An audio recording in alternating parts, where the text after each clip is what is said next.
khilaf juga para ulama. Sebagian ulama madhahakan bid'ah atau berataan bid'ah. Apa? Bid'ah itu berataan sesat.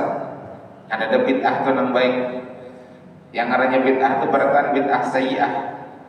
Bid'ah yang buruk. Ada bid'ah hasanah. Ini satu pendapat. Pendapat lain madhahakan bid'ah itu ada dua secara umum.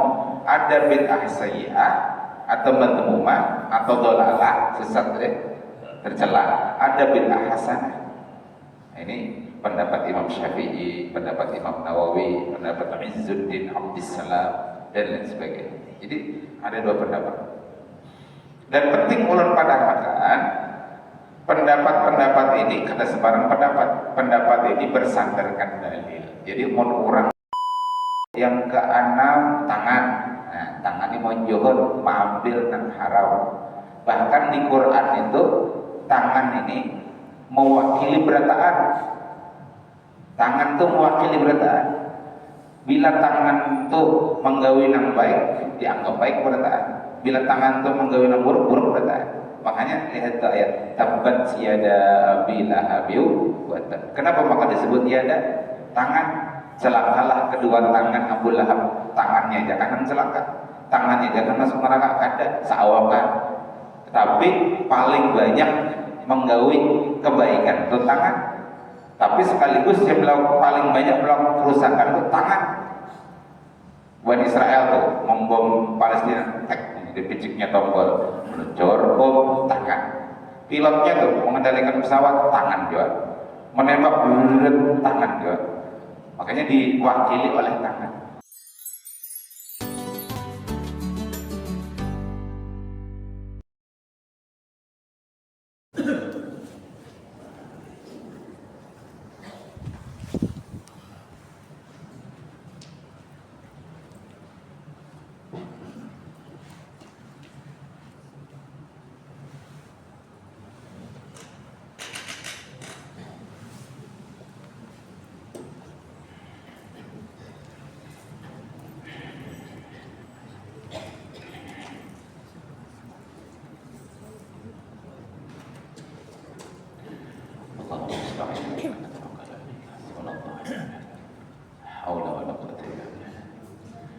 Bismillahirrahmanirrahim. Assalamualaikum warahmatullahi wabarakatuh. Bismillahi masyaallah la yasqul khaira illallah. Bismillahi masyaallah la yasrifu su'a illallah. Bismillahi masyaallah ma kana min ni'matin faminallah. Bismillahi masyaallah la haula wa la quwwata illa billahil aliyyil azim. Alhamdulillahi rabbil alamin. Alhamdulillahilladzi anzala sakinata fi qulubil mu'minin thumma izdadu imanan ma'a imanihim. Asyhadu an la ilaha illallah wa asyhadu anna Muhammadan 'abduhu wa rasuluhu la nabiyya ba'dah. Allahumma salli wa sallim ala habibina wa syafi'ina wa qurrati a'yunina sayyidina Muhammadin wa ala alihi wa ashabihi wa man tabi'ahum بإحسان إلى يوم الدين وبعد فأقول سبحانك لا علم لنا إلا ما علمتنا إنك أنت العليم الحكيم ولا حول ولا قوة إلا بالله العلي العظيم رب اشرح لي صدري ويسر لي أمري واحلل عقدة من لساني يفقهوا قولي رب زدنا علما وارزقنا فهما اللهم فقهنا في الدين وعلمنا التأويل اللهم أنت ربنا فارزقنا الاستقامة آمين يا الله يا مجيب السائلين. Mengawali majelis ini mari kita kirimkan bacaan suratul Fatihah yang pahalanya kita niatkan untuk abah mama kita, baik yang masih hidup maupun yang telah meninggal. Untuk berataan guru-guru kita, baik yang masih hidup maupun yang telah meninggal. Untuk handai taulan kita, keluarga kita, baik yang masih hidup maupun yang telah meninggal. Serta untuk seluruh kaum muslimin wal muslimat, khususnya saudara-saudara kita di Gaza, Palestina. Al-hadiniyah وكل نية صالحة ونافعة. الفاتحة. أعوذ بالله من الشيطان الرجيم. بسم الله الرحمن الرحيم. الحمد لله رب العالمين الرحمن الرحيم مالك يوم الدين إياك نعبد وإياك نستعين اهدنا الصراط المستقيم صراط الذين أنعمت عليهم غير المغضوب عليهم ولا الضالين. آمين. Hari ini, subuh ini kita mendoakan kita mengirimkan bacaan suratul Fatihah. Mudah-mudahan satu saat kita juga dikirimi doa, dikirimi bacaan oleh orang-orang setelah kita. Entah itu anak kita, keluarga kita, jamaah kita, kawan kita, termasuk seluruh kaum muslimin. Itulah nikmatnya menjadi seorang muslim, dikirimi doa oleh seluruh kaum muslimin yang ada di muka bumi. Mudah-mudahan siapa banyak mendoakan, insya Allah inya didoakan. Nah, apa kabar pian bertahan? Mudah-mudahan sehat bertahan. Mudah-mudahan panjang umur dalam ketaatan. Dan mudah-mudahan yang paling penting nikmat itu menjadi sarana kita bersyukur kepada Allah. Apa artinya banyak nikmat tapi tidak bersyukur? Apa artinya banyak nikmat tapi ingkar kepada Allah? Qarun miskin asalnya, diajari oleh Nabi Musa alaihissalam, biidznillah akhirnya sugih. Jadi begitu sugih lalai, ghaflah, kada ingat. Nah itu nikmat yang membawa kesengsaraan dunia maupun akhirat. Nah jadi mudah-mudahan kita diberikan nikmat, yang nikmat itu menjadi sarana, menjadi wasilah kita banyak bersyukur kepada Allah. Amin Allahumma amin. Salawat dan salam mudah-mudahan banyak kita kirimkan kepada tauladan kita, kekasih Allah, baginda Nabi Muhammad sallallahu alaihi wasallam. Mengucap salam kepada beliau, assalamualaikum ya Rasulullah. Mudah-mudahan salam kita dibalas, dan mudah-mudahan kelak kita kalau menyampaikan salam itu langsung kehadrat baginda Nabi Muhammad sallallahu alaihi wasallam. Amin Allahumma amin. Hadirin wal hadirat rahmatullahi alaikum. Allah mencipta manusia ini setidaknya ada dua unsur. Pertama unsur lahir, yakni badan fisik. Yang kedua unsur batin, roh.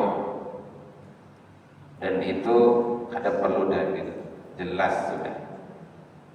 Bukti bahwa manusia itu berisi roh, yakni ketika roh itu masih ada, maka kita kawa beraktivitas. Kawa hadir ke masjid, kawa menghilangi kawan. Tapi bila roh itu dicabut, ya sudah, karena kau gak apa-apa lagi. Karena ada ekspresinya. Orang sudah meninggal, biar anak digayain kayak apapun, lucu selucu apapun, karena kau tertawanya. Mau orang mati tertawa, lalu takutan kita. Jadi bagusnya kita tertawa, mau tertawa, bukaan kita.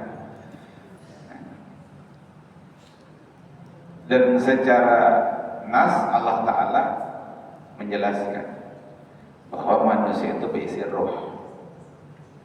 Dan roh ini pernah dikumpulkan oleh Allah Ta'ala. Allah Ta'ala mengumpulkan roh, lalu ditakuni oleh Allah Ta'ala, alastu bi rabbikum, bukankah aku ini Tuhan kalian? Ujar roh kala itu, bala syahidna, benar kami menyaksikan. Apa hikmah dikumpulkan itu? Supaya jar Allah Ta'ala satu saat mereka ada berguling bahwa mereka ini pernah dikumpulkan Allah. Mereka sudah bersaksi, mereka sudah mengaku bahwa Rabb, Tuhan semesta alam, rohnya para roh itu adalah Allah Ta'ala.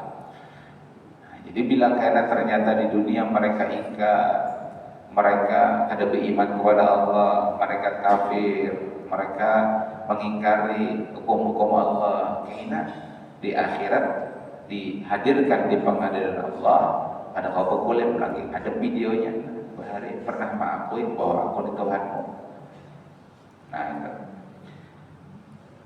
Roh inilah yang dikekalkan oleh Allah. Inya saat ini hadir di dunia, mohon berandak di awal kita, karena pada saatnya inya meninggalkan tubuh kita.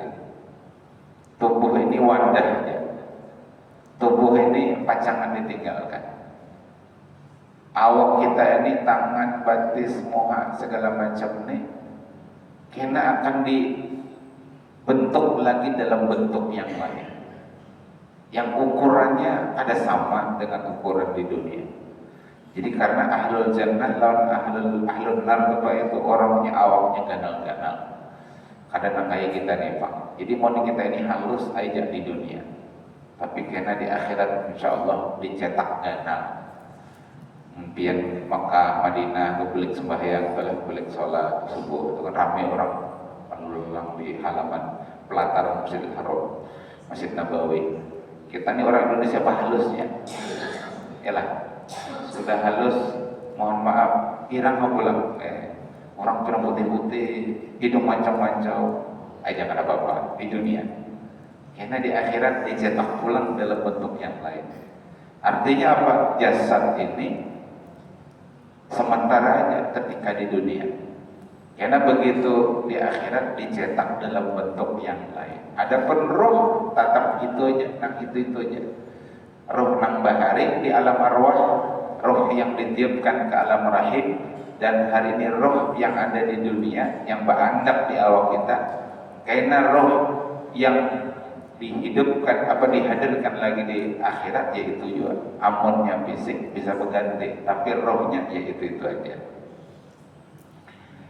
Karena itulah kemudian Islam datang untuk membina, untuk mendidik, untuk mendisiplinkan dua ini, awam atau lahir dengan roh atau batin tadi. Yang lahir turun aturan Allah, di antaranya dipadahkan lawan hadis Nabi. Ini untuk mempaskan zahir kita ini hadir aturan Allah, di antaranya hadis Nabi yang ujar para ulama ini mizan, ini timbangan, ngaran timbangan inya menjadi takaran ukuran. Nah, ukuran 1 kilo, 2 kilo. Nah, ini jadi ukuran, jadi mizan. Bila mengompati apa yang dikabarkan Nabi ini, mizan yang disampaikan Nabi ini, berarti amal zahir kita, jawarih kita, awak kita bujur. Nah, ajar Nabi di antaranya man amila amalan laisa alaihi amruna fahuwa raddun. Siapa yang beramal ada sesuai dengan apa yang aku contohkan, maka itu mardud, tertolak. Jadi ini amal zahir, masalah zahir. Ujar orang tasawuf amal syariat, amal zahir. Lalu ada bahasan amal yang ada sesuai dengan sunnah Nabi, yaitu bid'ah. Bila sesuai sunnah Nabi itu sunnah.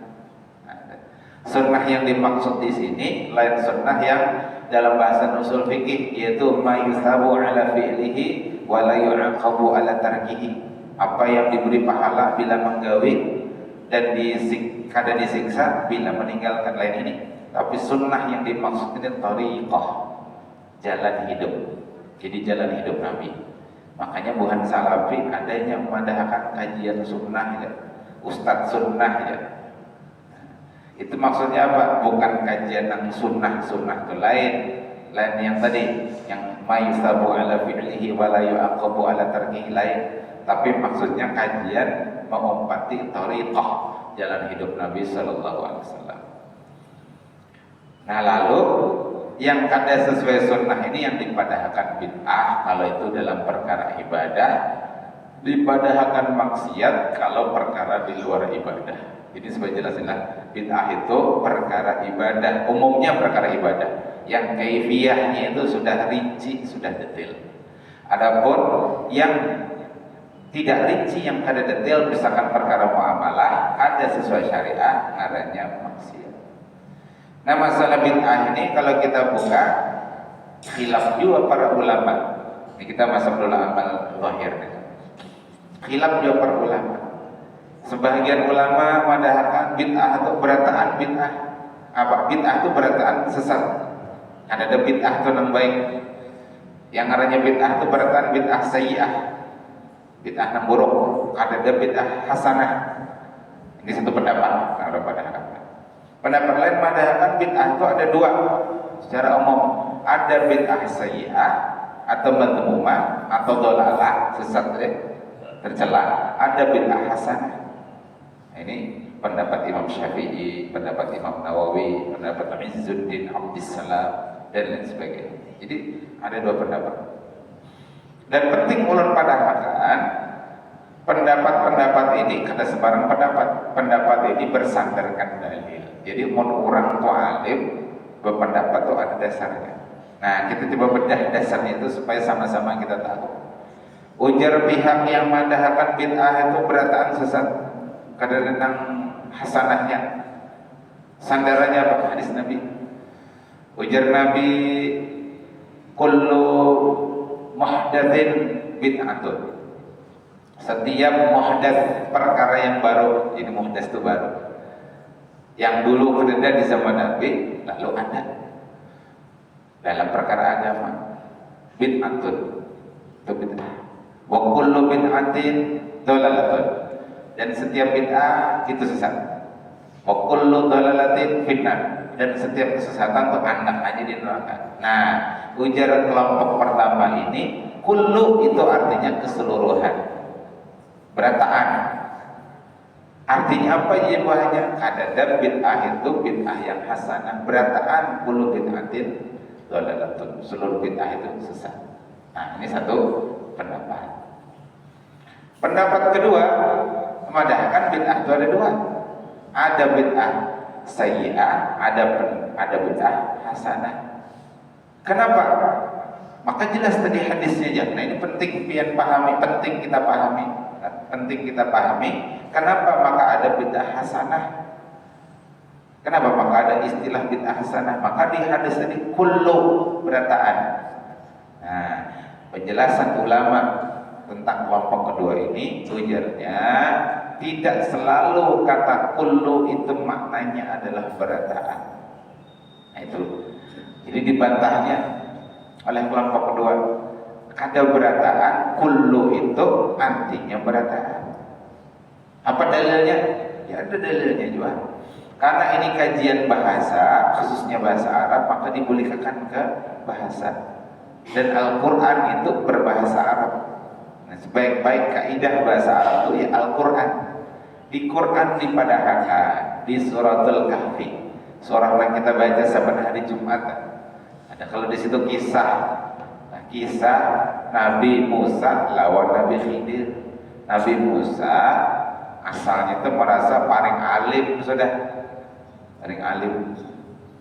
Lalu jar Allah Ta'ala ada lagi anak orang lebih alim pada pian, anakannya di sana. Lalu diberi tanda. Berangkatlah Nabi Musa dengan murid Sidin namanya Yusha bin Nuh. Karena Yusha bin Nuh ini jadi nabi juga. Tapi imbah wafatnya Nabi Musa alaihissalam. Ringkas cerita ketemu dengan Nabi Khidir. Khidir itu gelar sebenarnya karena Sidin itu berduduk di tempat warnanya itu hijau itu hadrah. Makanya di Madinah itu ada kubah hadrah, kubah hijau. Ya, di situ di bawahnya makam Rasulullah. Hadrah itu artinya hijau, pada nih hadrah. Lalu digelar Sidin Khidir artinya hijau. Lalu ringkas cerita ujar Nabi Khidir umpatnya. Jadi itu dalil juga bahwa belajar itu berumpat ke guru, berkhadam ke guru. Mau umpati kemana guru dan harus sabar. Lalu ada kejadian yang maulah Nabi Musa tuh ada sabar. Nah, itu kan. Padahal Nabi Musa ini ulul azmi juga, tapi ulul azminya itu karena imbah beguru Nabi Khidir nih. Sekalinya Nabi Khidir ini merusak kapal itu bagus pada asalnya. Kapal itu ampun nelayan dicari iwak di laut, sekalinya dirusak sedikit oleh Nabi Khidir. Wajar Pak ya, secara logika, secara ilmu zahir Nabi Musa bertakon, kenapa maka dirusak kapal? Bagus-bagus kapal sudah urang kesan pegawai, kenapa maka dirusak? Zahirnya itu ada bagus, fasad. Tapi imbah 3 kali kejadian, Lalu ujar Nabi Khidir, kujelaskan ilmu yang Allah ajarkan kepadaku, yaitu ilmu laduni. Allah langsung mengajar Nabi Khidir yang Nabi Musa belum sampai kala itu. Ujar Nabi Khidir di Quran daripada surah Kafir, wa kana wara'ahum malikun. Adalah di belakang mereka, di belakang nelayan yang menganu kapal tadi, ada seorang raja, ya'khudhu kulla safinatin ghasba. Yang raja itu kelakuannya, gawiannya mengambil, merampas kulla safinatin. Nah, kulla tadi hubungannya dengan kullu bid'atin tadi. Kulla safinatin, kulla setiap kapal secara gosok, merampas dengan paksa itu gosok. Nah, imbahnya dirusak oleh Nabi Khidir sedikit kapal itu. Akhirnya apa? Diliunginya oleh si raja. Kapal itu pada diambil. Makanya biar membantu tukar barang tuh, jangan nang harap-harap. Kalau diincarnya maling, helm kan kawan second ya gitu kan. Ada beliau paling melihat. Sepeda motor second ya. Ada beliau ini melihat. Nah, itu. Ulan seumur sekali dia pernah nukar sepeda motor hanyar. Sekali kan 2 kali. Sisanya tuh second aja. Ada 4 juta aja lah nukar. Laju aja nya. Asal pol gasnya laju aja. Gini mobil umur hanya sekali nukar itu pun second. Ada suatu nukar hanyar. Nah, jadi kembali ke tadi. Akhirnya apa? Safinah atau kapal itu karena diambilnya oleh si raja yang zalim tadi. Itu artinya apa? Ujar para ulama, tidak setiap kata kulla itu artinya seluruhnya. Karena kalau dipadahkan seluruhnya, ada yang kada diambil dari kapal itu, yaitu bila kapal itu rusak sedikit. Kada beliur, bahasa yang banyak tuh. Si Malik si raja itu kada beliur. Nah, ini dalil yang disampaikan oleh kelompok kedua bahwa kulla itu kada berarti berataan. Maka lalu kemudian hadis tadi itu kada bermakna setiap bid'ah adalah sesat. Nah, ini pendapat kelompok kedua. Nah, ringkasnya amal itu disebut sesuai sunnah atau ya sesuai sunnah bila mengumpati apa ujar Nabi, apa amal zahir yang disampaikan oleh Nabi. Nah, berkaitan tentang yang zahir ini, ujar Imam Ghazali ada 7 tempat maksiat. Nah, ini harus dihati-hatikan supaya kita secara zahir, amal zahir kita, jawarih kita itu sesuai dengan syariat. 7 itu yang pertama jasidin, mata. Nah, mata itu anakannya maksiat, melihat yang haram. 2, lisan. Lisan itu secara zahir bisa bermaksiat. Bahkan dari Nabi banyak maksiat itu anakannya di lisan, ghibah kah, fitnah kah, dan seterusnya. Lalu yang ketiga, telinga, mendengar ghibah tadi kan. Nyaman mana mendengar ghibah ke, senang benar, bisa menambah ya bolak. Lalu kemudian yang keempat, parut, makan yang haram. Yang kelima, di bawah parut, kemaluan. Ini juga banyak yang Nabi sebab maksiat dari yang di bawah parut. Lalu yang keenam, tangan. Nah, tangan ini mau johor, mengambil yang haram. Bahkan di Quran itu tangan ini mewakili berataan. Tangan itu mewakili berataan. Bila tangan itu menggawi yang baik, dianggap baik berataan. Bila tangan itu menggawi yang buruk, buruk berataan. Makanya lihat ayat tabbat yada abi lahabiu. Kenapa maka disebut yada? Tangan. Celakalah kedua tangan Abu Lahab. Tangannya jangan celaka, tangannya jangan masuk neraka, ada seawakan. Tapi paling banyak menggawi kebaikan itu tangan. Tapi sekaligus yang paling banyak melakukan kerusakan itu tangan. Buat Israel tuh membom Palestina, dipiciknya tombol, meluncur bom tangan. Pilotnya tuh mengendalikan pesawat tangan juga, menembak tangan juga. Makanya diwakili oleh tangan. Lalu yang terakhir, pintu maksiat zahir itu adalah batis. kaki melangkah kemana. Alhamdulillah subuh ini kita ke masjid. Nah itu Pak zahir. Lalu yang kedua ada mizan, ada timbangan batin. Nah, sudah dicontohkan, sudah dituntunkan oleh Nabi kita. Hadisnya ada.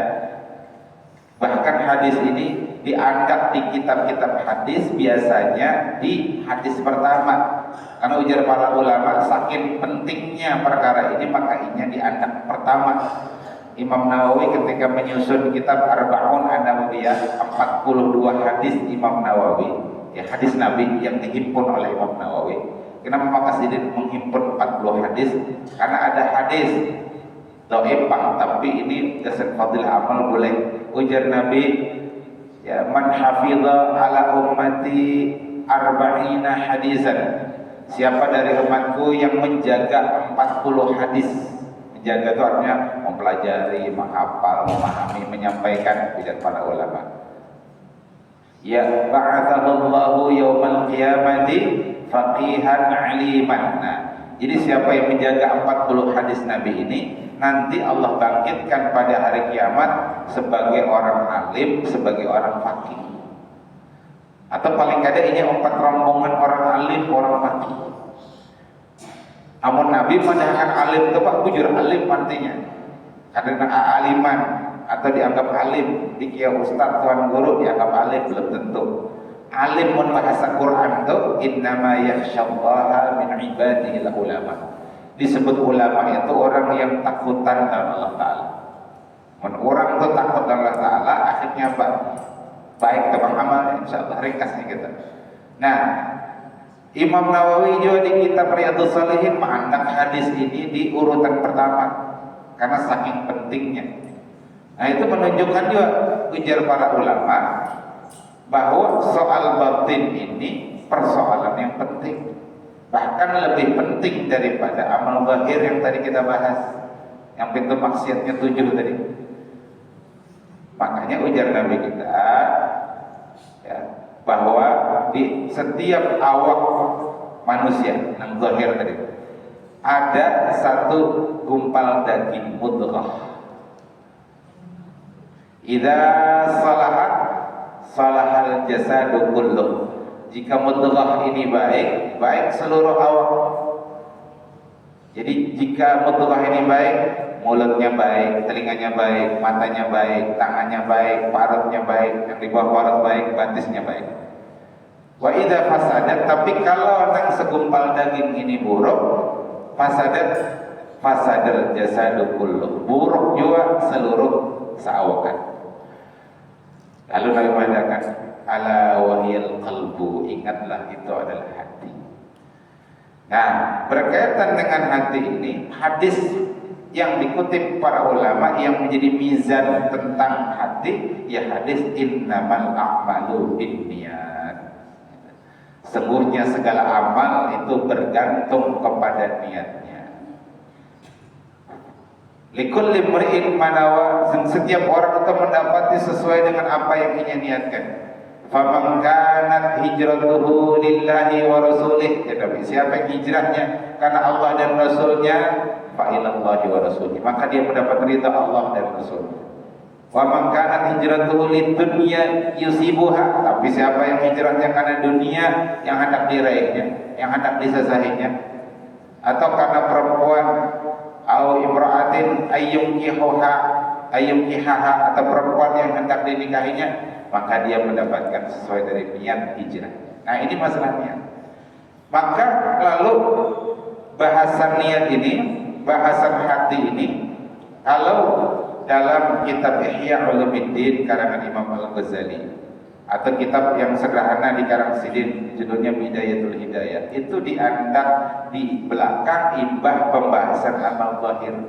Karena ujar Sidin, siapa yang hatinya baik, zahirnya baik. Nah, yang baik itu apa? Ikhlas. Jadi amal itu ikhlas. Nah, tapi ikhlas ini bisa diganggu, dikotori, direcoki oleh penyakit-penyakit hati. Yang itu banyak menjadi Imam Ghazali, tapi yang paling inti, yang paling pokok dari penyakit hati itu 3. Nah, supaya gampang namanya 3 ya sedih. Satu, hasad. Dua, riya. Dan yang ketiga, satu, hasad. Dua, riya. Tiga, apa satu? Santri. Ujub. Belajar santri. Ujub. Hasad. Seburuk-buruk hasad itu ujar Imam Ghazali adalah hasad hati di mana inya tuh kada hendak nikmat dari Allah itu diandak kepada hamba Allah yang lain. Inya kada hendak nikmat dari Allah itu berandak pada orang lain. Inya pintar kada hendak orang lain pintar. Inya sugih kada hendak orang lain sugih. Inya alim berilmu, inya kada hendak orang lain berilmu. Makanya hasad itu biasa bergantung dari profesi seseorang. Mun orang untuk penceramah biasanya dihasati bukan penceramah juga. Maka karena akhirnya bila hati hasad, muntung bisa menghibah ustadz ini, memandirkan ustadz ini, memadahkan keburukan ustadz ini. Menghibahnya itu amal zahir aja, lisan, tapi yang ianya ada penyakit di dalam hatinya, yaitu hasad. Hasad karena kada hendak nikmat yang ada pada inya itu juga ada pada orang lain. Mun inya sugih, abdud dunia, orangnya sugih, inya kada hendak orang lain sugih. Lalu kadang dipandirakan haji si Ano aja, wah itu apa sugih, maan. Haji itu apa aja tuh? Itu harta. Dan seterusnya. Lalu yang kedua riya, yaitu beramal karena hendak dipandang selain Allah, khususnya hendak dipandang manusia. Selain Allah intinya, tapi biasanya paling banyak itu karena manusia. Lalu ujub, yaitu merasa kagum, merasa harap, merasa bangga dengan amal inya. Inya lupa bahwa inya bisa amal itu, beramal itu berkat rahmat Allah. Nah itu baik. Kita sabar. Alhamdulillah nih kawan masjid, tapi jangan kada ingat menghadirkan dalam hati kita bisa ke masjid ini karena Allah. Makanya wirid kita la haula wala quwwata illa billah. Kada ada daya, kada ada upaya kecuali karena izin Allah. Nah, jadi sabar beramal baik bolehkan ke Allah. Sabar beramal baik bolehkan ke Allah. Bisa menggawin ini karena Allah. Kalau bukan karena rahmat Allah, karena sehat, karena hati yang terbimbing dan seterusnya, kadang awal kita beramal kayak ini. Nah, bila itu setiap amal kita pulihkan karena Allah, karena dibantu oleh Allah, hilang itu ujub. Jadi ujub itu karena saat inya merasa inya kawa menggawi seorang, yaitu koron itu ujub penyakitnya. Di Quran kan ibadahkan. Waktu Nabi Musa datang, wahai koron, biar ini sugih sedang ada kewajiban harta yang biar perlu tunaikan zakat. Apa jar koron? Nyamannya jangan bayar zakat. Aku ini sugih karena kerja kerasku seorang, karena keterampilanku seorang. Nah, padahal sebelumnya didoakan oleh Nabi Musa alaihi salam. Nah, jadi penting kita membimbing zahir kita, dan lebih penting lagi kita membimbing batin kita agar kemudian hati kita itu menjadi hati yang sehat, hati yang bersih, jiwa yang sehat, ruh yang sehat. Karena ruh, hati yang sehat itulah yang nanti datang kepada Allah. Di Quran dibadahkan yaumun la yanfa'u malun wala banun illa man atallaha biqalbin salim. Jadi nanti ada satu hari di mana kada bermanfaat, kada berfaedah malun harta, wala banun anak keturunan, pangkat jabatan, illa man atallaha biqalbin salim, kecuali yang datang kepada Allah dengan hati yang sehat, hati yang baik. Nah, bila hati kita sehat, hati kita baik, Allah nanti yang mengiau. Ya Allah Ta'ala, ya Tuhan nafsul mutmainnah, irji'i ila rabbiki radiyatan mardiyah, wadkhuli fi ibadi wadkhuli jannati. Ringkasnya hadirin sebagai pungkasan, atau kesimpulan kajian kita subuh ini, amal seorang muslim itu harus menghimpun dua hal. Jadi menghimpun dua hal. Maka dipadahkan amal seorang mukmin itu adalah mazjul madah birroh, menghimpun, menggabungkan madah itu zahir, materi, jawarih, amal zahir kita, warroh dan roh. Apa madah? Yang tadi, mulut kita sesuaikan syariat, telinga kita sesuaikan syariat, mata kita, kaki dan seterusnya. Itu madah. Syariat ini jangan ditinggalkan. Kalau ada tasawuf padahkan sampai dan makomnya kada sampai syariat, salah itu. Padahkan salah, itu sesat, menyesatkan bahkan. Nabi kita sepaling takwa manusia tetap sidin bersyariat, tetap sidin sembahyang bahkan sampai bangkat pada sidin. Nah, lalu yang kedua yang kada kalah penting, roh. Roh itu apa? Roh itu idrak silah billah, kesadaran hubungan dengan Allah, bahwa kita itu beramal karena perintah Allah, niatnya ikhlas karena Allah. Kita dihadirkan dunia, misi utama kita beribadah kepada Allah. Jadi kadang kita bermain-main di dunia ini. Jangan kita, mohon maaf bapak-bapak, yang sudah lebih 40 tahun. Nah, ada nabi itu pernah ditakuni, Nabi Isa saya ingat dulu, atau Nabi Zakaria. Sidin itu pulang-balik beribadah ke Masjidil Aqsa. Lalu ada kekanakan seumuran santri ini bermainan. Lalu jarak kawan kekanakan nih, oh Zakaria, singgah bang di sini kita bermainan. Amun wah ini kira-kira kita main game nah, Roblox nah, FF nah, PUBG nah, ada seterusnya. Apa aja Nabi Zakaria jasidin kayak ma khuliqtu lihada, aku kada diciptakan untuk bermain-main. Khuliqtu lil ibadatillah, aku diciptakan untuk beribadah kepada Allah. Ya bukan berarti kada boleh bergayaan, kada bini serius harus ada wayangnya, tapi misi utama kita adalah ibadah. Nah, itu yang harus kita ingat terus, idrak silah billah, hubungan kita kepada Allah, dan itu mesti wujud dalam setiap amal kita, apapun amalnya. Bukan hanya ibadah makdum, bukan hanya sholat, bukan hanya zakat, bukan hanya haji dan umrah, tapi apapun ibadah kita. Mon pian pedagang harus hadir Allah dalam perdagangan pian, niatnya karena Allah, berdagangnya sesuai syariat, sertakan Allah, insya Allah berkah. Apapun profesi kita. Nah, intinya masjul madah birroh, menggabungkan aspek zahir dan roh tadi, idrak silah billah. Dan supaya kuat roh kita ini, idraknya tadi itu, jadikan berataan yang ada di sekeliling kita itu sebagai aspek rohiyah. Apa aspek rohiyah? Kita melihat Allah dalam setiap ciptaan Allah. Ini nggak ya? Tapi penting kalau sampaikan. Jadikan apa yang kita lihat itu, kita melihat Allah dalam setiap apa yang kita lihat, yang kita dengar, yang kita dapati. Makanya Imam Ali madahkan gini. Jadi Imam Ali gini,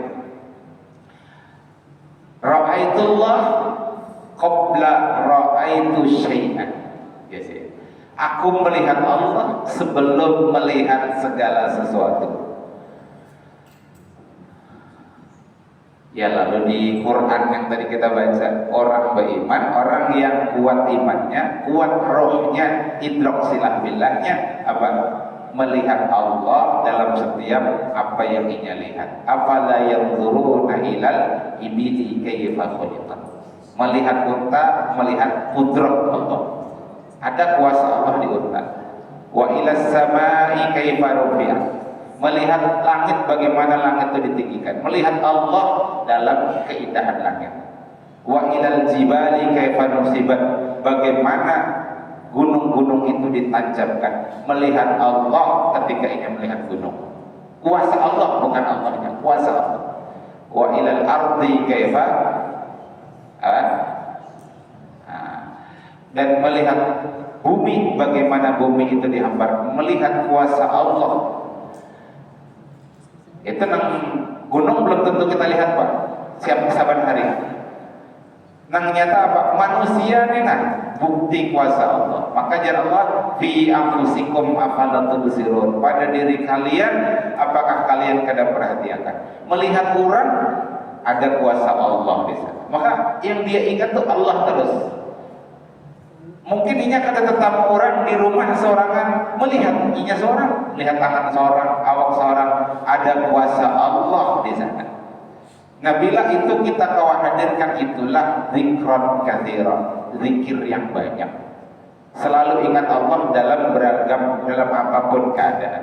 Orang yang banyak zikir kepada Allah, selalu ingat kepada Allah, insya Allah bisa menjadikan Nabi Muhammad sebagai teladan. Makanya di Quran itu kan dibadahkan, laqad kana lakum fi rasulillahi uswatun hasanah. Jelas Pak, Nabi kita uswatun hasanah, harus dibahas lagi. Mun bahasa sahabat itu, karena Nabi sallallahu alaihi wasallam ahsanan nas khalqan wa khuluqan. Adalah Nabi itu sebaik-baik manusia, baik rupa maupun akhlak, itu jelas dan harus dibahas. Tapi masalahnya kita kawal kada mengumpati Nabi Muhammad sallallahu alaihi wasallam.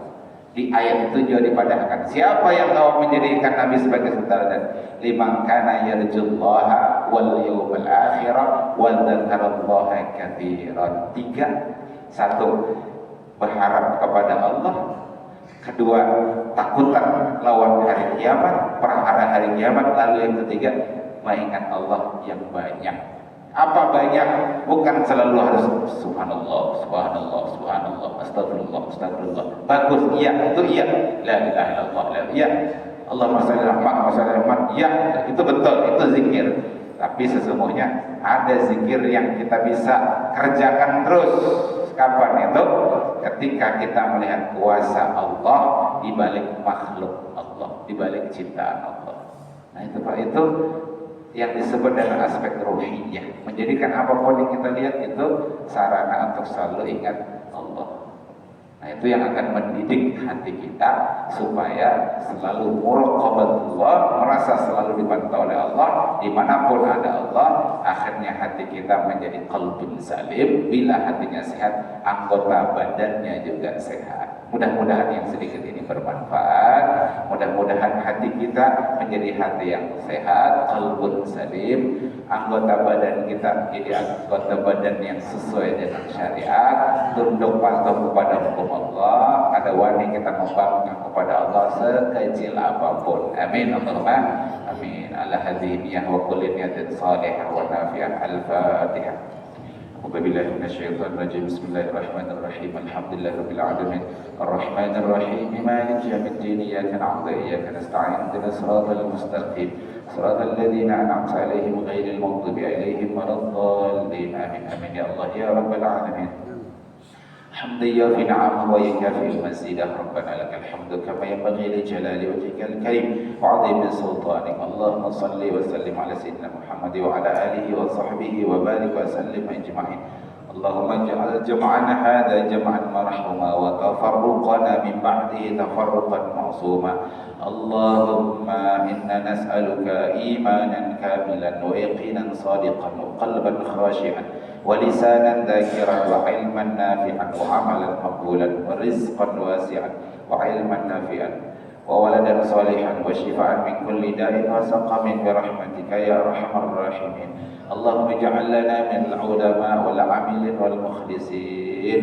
اللهم إنا نسألك فهم النبيين وحفظ المرسلين وإلهام الملائكة المقربين. اللهم أغننا بالعلم وزينا بالحلم وأكرمنا بالتقوى وجملنا بالعافية والسلامة برحمتك يا أرحم الراحمين. اللهم إنا نسألك قلبا سليما. اللهم إنا نسألك قلبا سليما. اللهم إنا نسألك قلبا سليما يا رب العالمين. اللهم أدخلنا الجنة مع رسول الله صلى الله عليه وسلم اللهم ادخلنا الجنة مع رسول الله صلى الله عليه وسلم.